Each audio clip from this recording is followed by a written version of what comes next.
Associate professor समाजशास्त्र राजकीय महाविद्यालय धौलपुर। आज मैं BA तृतीय वर्ष के विद्यार्थियों को वैश्विक नगर या ग्लोबल सिटी के बारे में जानकारी देने जा रही हूँ। वैश्विक नगर की अवधारणा का संबंध ग्लोबलाइजेशन या वैश्वीकरण की प्रक्रिया से है और इस अवधारणा को 1991 में शस्किका ससेन ने ग्लोबल सिटी नाम की अपनी पुस्तक में लिखा था और सबसे पहली बार उन्होंने ही वैश्विक नगर की विशेषताएं बतलाई थी। और यह बताते हुए उन्होंने ये बताया था कि ये वैश्विक जो है अर्थव्यवस्था के संगठनात्मक केंद्र है। और इसमें यह बताते हुए उन्होंने यह भी बताया था कि वैश्विक नगर इस संदर्भ में उन्होंने न्यूयॉर्क, लंदन, टोक्यो आदि वैश्विक नगर हैं ये मतलब अपनी मत प्रस्तुत किया था। वैश्विक नगर वे नगर हैं जिनमें बहुराष्ट्रीय नियमों, उत्पादन के अंतर्राष्ट्रीय केंद्रों, वैश्विक स्तर पर दी जाने वाली विभिन्न सेवाओं, बड़े बड़े वित्तीय संगठनों व अंतर्राष्ट्रीय स्तर के व्यापार, वाणिज्य और सेवाओं के क्षेत्र में बड़े बड़े वित्तीय संगठनों तथा अंतर्राष्ट्रीय अर्थव्यवस्था की प्रधानता होती है। अगर भारत में हम वैश्विक नगर के बारे में देखें तो ये जो है हमारे यहाँ पे बेंगलुरु, हैदराबाद तथा अहमदाबाद भी वैश्विक नगर की श्रेणी में आते हैं।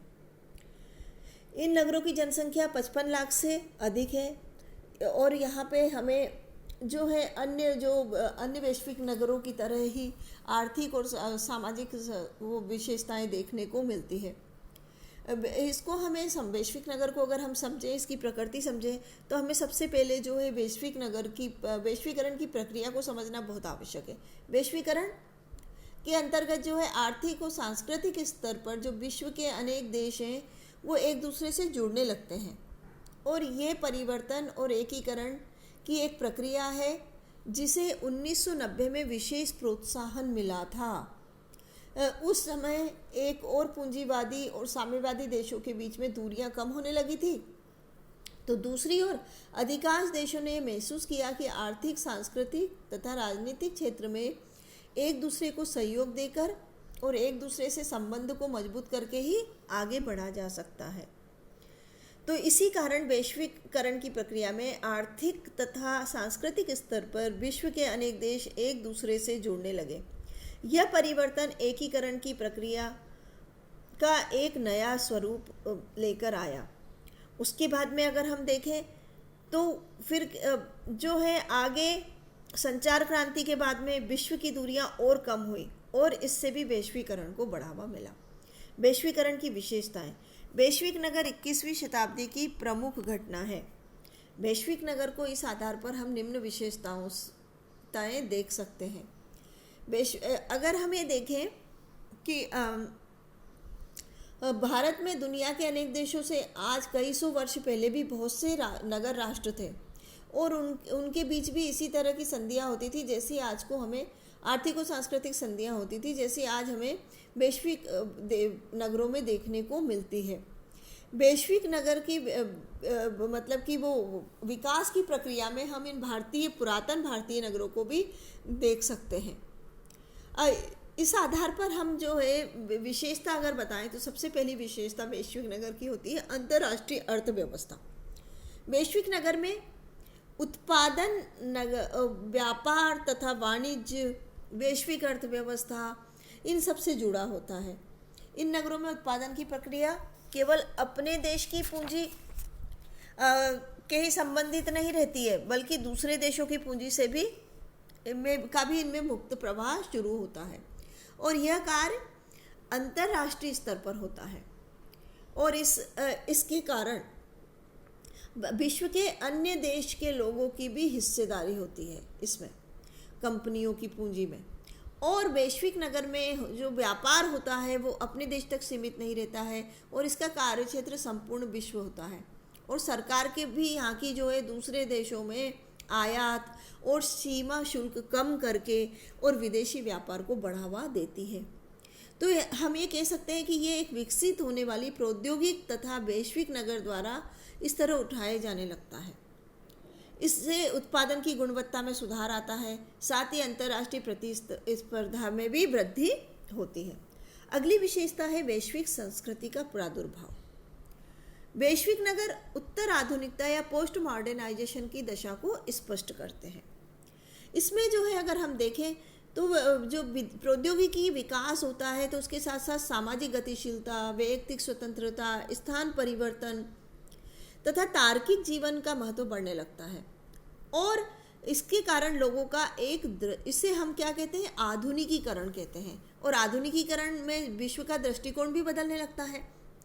तो इसी दशा में उत्तर आधुनिकता कहा जाता है और इसके कारण वैश्विक नगर के लोगों की वेशभूषा, खान पान, मनोवृत्तियाँ, व्यवहार, तरीके ये सब विकसित होने लगते हैं और इन अनेक देशों की सांस्कृतिक विशेषताओं का इसमें हमें समावेश देखने को मिलता है और ये समावेशीय संस्कृति एक साझा संस्कृति के रूप में सामने आती है।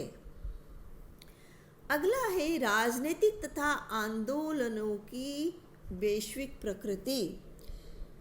वैश्विक नगरों में एक प्रमुख विशेषता यह होती है कि यहाँ की राजनीति विभिन्न प्रकार के आंदोलनों की प्रवृत्ति या अंतर्राष्ट्रीय प्रतिमानों से प्रभावित होती है। कुछ समय पहले विश्व के बड़े बड़े नगर जहाँ केवल देश की राजनीति तक सीमित थे, अब वही नगर विश्व की राजनीति में सहभाग करने लगे हैं। विभिन्न देशों में जो घटनाएं घटित होती है, राजनीतिक घटनाएं, उनका प्रभाव इन नगरों के जीवन पर भी हमें पड़ता हुआ दिखाई देता है। जैसे विभिन्न वैश्विक संगठन जैसे WTO, विश्व बैंक, अंतर्राष्ट्रीय मुद्रा कोष की भूमिका नगरों की राजनीति को प्रभावित करती है और ये अंतर्राष्ट्रीय जीवन को अधिक व्यवस्थित और उन्नत भी बनाती है। और इसका उदाहरण है मानवाधिकार, एड्स, पर्यावरण, महिला सशक्तिकरण तथा सार्वजनिक स्वास्थ्य। ऐसे विषय को लेकर वैश्विक नगर में जो है हमें नए नए आंदोलन आरंभ होते हुए दिखाई देते हैं। धार्मिक अंतरक्रियाओं में आदान प्रदान। यह सोचना कि गलत है कि वैश्विक नगरों में जो धार्मिक संरचना होती है वो बिल्कुल विभिन्न समुदायों के धार्मिक विश्वासों का आयोजन इनका लोप हो जाता है। ऐसा नहीं है।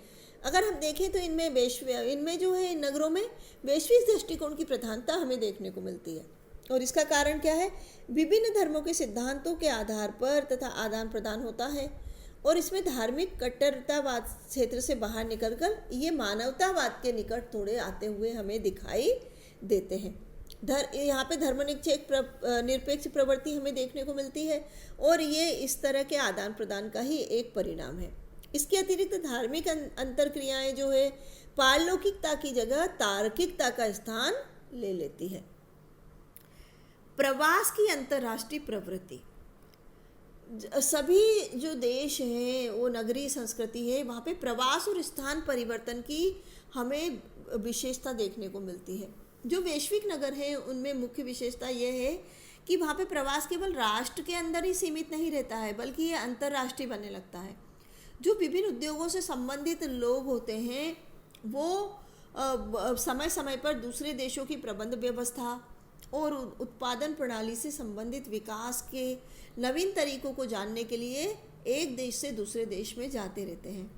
यहाँ पे चिकित्सा, इंजीनियरिंग, शिक्षा, वित्त, परिवहन और दूसरे क्षेत्रों से संबंधित विशेषज्ञ तथा दूसरे देशों में जाकर अपनी कुशलता और योग्यता का वृद्धि करना भी ये आवश्यक समझते हैं। और ये सभी जो है वो हमें एक वैश्विक नगर का स्वरूप को प्रदान करने में मुख्य स्वरूप दिखाई देता है। समरूपता तथा विभेदीकरण।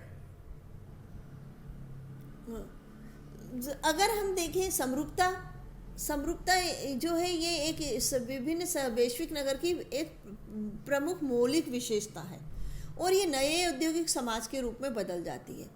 व्यावहारिक रूप से वैश्विक नगरों में हमें समरूपता और विभेदीकरण दोनों प्रक्रियाएं साथ साथ देखने को मिलती है। इसमें क्या है, नगरों में राष्ट्रीय तथा वैश्विक स्तर की अंतरक्रियाएं साथ साथ चलती हैं।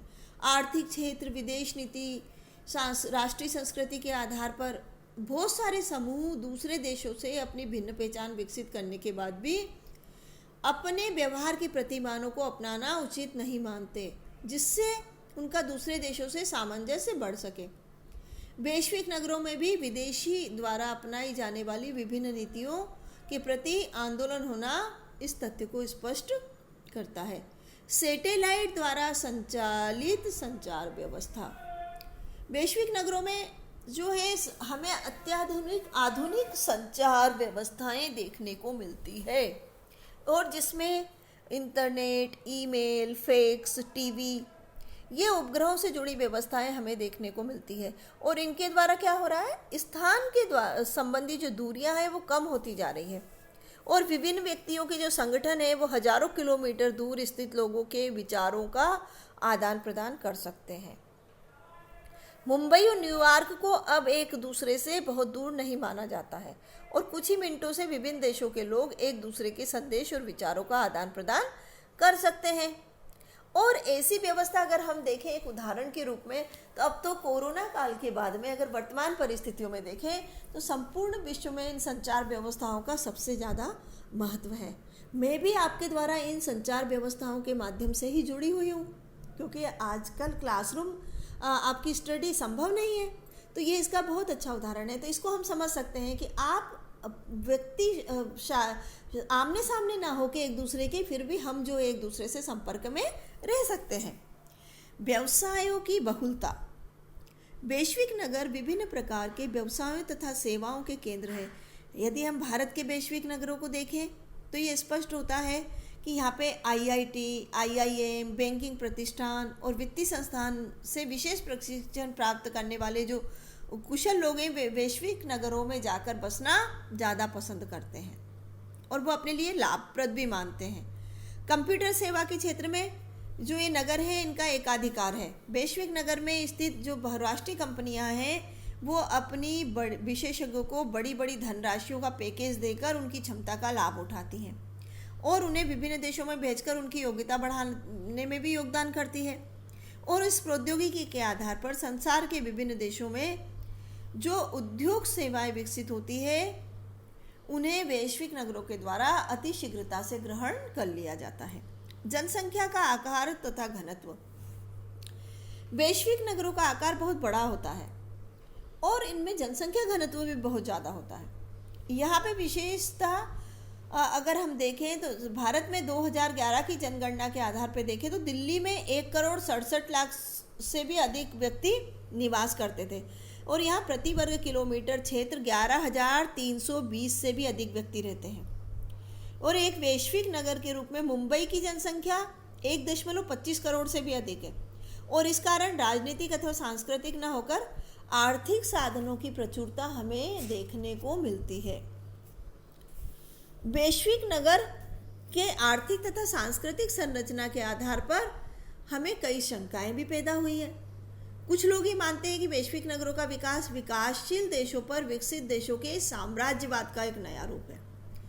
तो अधिकांश गतिविधियां जो हैं यहाँ पे वैश्विक नगरों की, उनका लाभ जो है विकसित देशों को ज़्यादा मिलता है।